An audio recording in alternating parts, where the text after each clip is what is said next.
سترہ یعنی نماز کے لیے کوئی آگے آڑ رکھنا یہ سنت مؤکدہ ہے۔ ابو داؤد میں نبی صلی اللہ علیہ وسلم کا فرمان ہے، تم میں سے جب بھی کوئی نماز پڑھے تو سترہ سامنے رکھے اور اس کے قریب کھڑا ہو۔ اور اس کی اہمیت کا اندازہ آپ اس بات سے لگا سکتے ہیں کہ نبی صلی اللہ علیہ وسلم سفر میں آتے جاتے لکڑی کا چھوٹا نیزہ ساتھ رکھتے۔ جب آپ نماز پڑھتے تو اسے سامنے گاڑ لیتے۔ البتہ یہ واجب نہیں ہے، کیونکہ آپ صلی اللہ علیہ وسلم سے یہ بات ثابت ہے کہ آپ نے سترہ کے بغیر بھی نماز ادا کی ہے، لیکن سترہ کے اہتمام سے ثواب کے ساتھ جو اور بھی فائدے حاصل ہوتے ہیں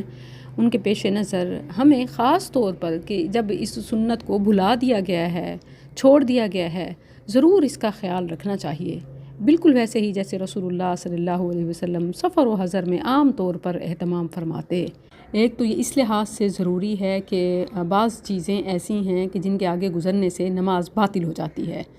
تو جب صحرا وغیرہ یعنی کھلی جگہ عیدگاہ وغیرہ میں نماز پڑھ رہے ہیں تو چانسز ہوتے ہیں، جیسے میرے ابھی نماز پڑھتے ہوئے یہاں آگے سے کتا گزر گیا، اور نبی صلی اللہ علیہ وسلم کا فرمان ہے کہ کالا کتا، گدھا اور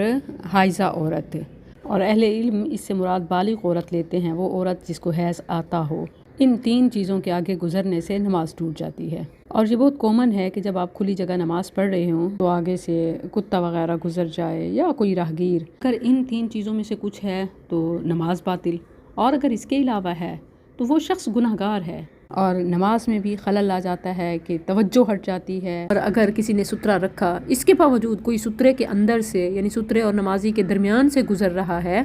تو نمازی کو چاہیے کہ نماز میں ہی گزرنے والے کو روکے، اور اگر پھر بھی وہ آگے جانے کی کوشش کرے تو سختی کرے، کیونکہ وہ شیطان ہے۔ مسجد اور کمرے کے اندر دیوار یا ستون کو سترہ بنایا جا سکتا ہے، اسی طرح جو بیٹھا ہوا ہے اس کو اٹھنے سے منع کر دینا کہ سلام پھیرنے تک وہ آگے بیٹھا رہے، تو یہ سترہ ہو جائے گا۔ لیکن کھلی فضا میں اس کے لیے سوال آتا ہے کہ وہ کتنا ہو، کیسا ہو۔ سمپل ایک لکڑی کو موٹائی سے فرق نہیں پڑتا، یعنی چوڑائی سے، اونچائی اہم ہے، جس کے لیے حدیث میں مؤخرۃ الرحل آیا ہے، جو تقریباً 1 سے 1.5 فٹ بنتا ہے۔ اتنی اونچی کوئی چیز آپ گاڑ سکتے ہیں، ٹھہرا سکتے ہیں، رکھ سکتے ہیں، جیسے میں نے اینٹوں سے اتنا اونچا بنا لیا۔ کے درمیان سے گزرنا الاؤ نہیں، البتہ اس کے باہر سے جو گزر رہا ہے نہ نمازی کی نماز پہ فرق پڑے گا نہ گزرنے والے پہ کوئی گناہ، ورنہ نماز بھی باطل ہو سکتی ہے، اور بعض صورتوں میں گزرنے والا بھی گناہ گار ہو جاتا ہے، جیسے بخاری میں ہے، اگر نمازی کے سامنے سے گزرنے والے کو گزرنے کی سزا معلوم ہو جائے تو اسے 1 قدم آگے بڑھانے کے بجائے 40 تک وہیں کھڑے رہنا پسند ہو، اور یہ 40 مہینے یا 40 سال بھی ہو سکتے ہیں۔ رہے کہ سترہ عین درمیان میں ہونا چاہیے، وسط، مڈ، دائیں یا بائیں سترہ نہیں ہے۔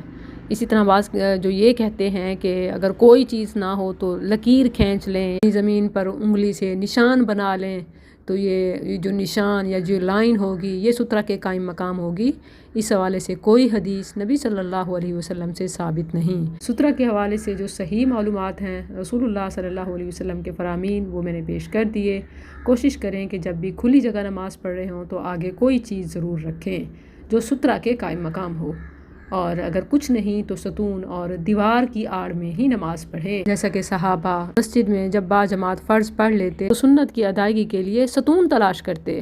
تاکہ اگر ہمارے آگے والا اٹھنا چاہے تو وہ اٹھ سکے۔